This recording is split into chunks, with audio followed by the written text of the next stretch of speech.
పేద బక్కోళ్ళు కట్టుకునే ఓ చిన్నపాటి ఇల్లుకే మెయిన్ దర్వాజా ఎటు దిక్కు ఉండాలి, కిటికీలు ఎన్ని పెట్టాలి, సాయిబాను సైజ్ ఎంత ఉండాలి, ఎటు బరువు ఉంచాలి, ఏది ఈశాన్య మూల, ఏది ఆగ్నేయ మూల లాంటి వాస్తు ముచ్చట్లన్నీ పండితులను పిలిపించుకొని నల్ల తెల అరుచుకుంటారు. ఆగో గట్ల 50-100 గజాలల్లా కట్టుకునే ఇంటికే గంతగానం వాస్తు చూపిస్తే ఎకరాల పొడుగుత కట్టే బిల్డింగ్కు ఇంకెంత గట్టి వాస్తు చూపించాలి. కానీ ఈగో రూపాయి కాదు, 2 రూపాయలు కాదు, కోట్ల రూపాయలు ఖర్చు పెట్టి కట్టిన తెలంగాణ సచివాలయంకు ఇప్పుడు వాస్తు దోషం పట్టుకుందట. వాస్తు దోషం పట్టుకుందనే అంటుర్రు కొందరు.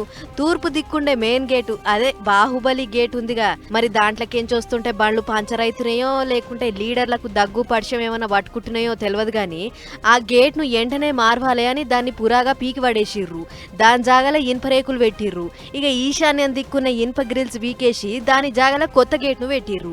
నైరుతి ఈశాన్య గేట్లను కలిపి రోడ్డేస్తుర్రట. అయితే బాహుబలి గేట్ కించి లోపలికి పోయే తోవల తెలంగాణ తల్లి విగ్రహం పెడుతుందట సర్కారు.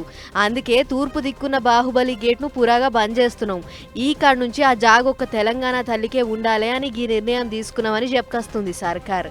ఇట్లా ఈ గేటు వీకేసి కొత్త గేటు పెడతానికి, అటు ఇంకో కొత్త రాస్తా వేస్తానికి మొత్తం కలిపి 3 కోట్ల దాకా ఖర్చు అవుతుందట. అయినా సరే మొదలు వాస్తు దోషం పోయింది లెక్క గాని పైసలదేముంది అన్నట్లు గీ పని ముంగటేసుకున్నారట. చూడు ఎట్లున్నదో కథ.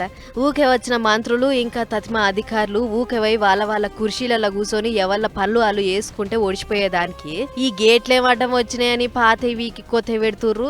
ఎందుకు జనం సొమ్ము వట్టిగా మోర్లే వస్తుర్రు అని గులుక్కుంటూ పోయిర్రట. గేట్లు కూలగొడుతుంటే చూసుకుంటూ పోయిన పబ్లిక్.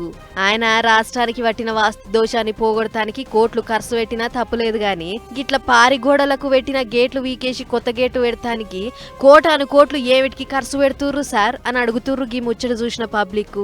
ఏదేమైనా రాష్ట్ర సర్కార్ పరిపాలన చేసే సచివాలయం అంటే రాష్ట్రానికి అదో దేవుని గుడి. అసొంటి దానికి ఏదో వాస్తు దోషం ఉండి గిట్ల చేసిర్రేమో పోనీ తీయుర్రి అని అంటుర్రు ఇంకొందరు. మరి ఇప్పటికన్నా గీ వాస్తు దోషం పోయి అటు సర్కారోళ్ళు ఇటు జనం నిమ్మలంగా ఉంటారో లేకుంటే మళ్ళేదన్నా దోషం తెర మీదకి వచ్చి వార్తలకు ఎక్కుతుందో ముంగట చూసుకుంటూ పోవాలి.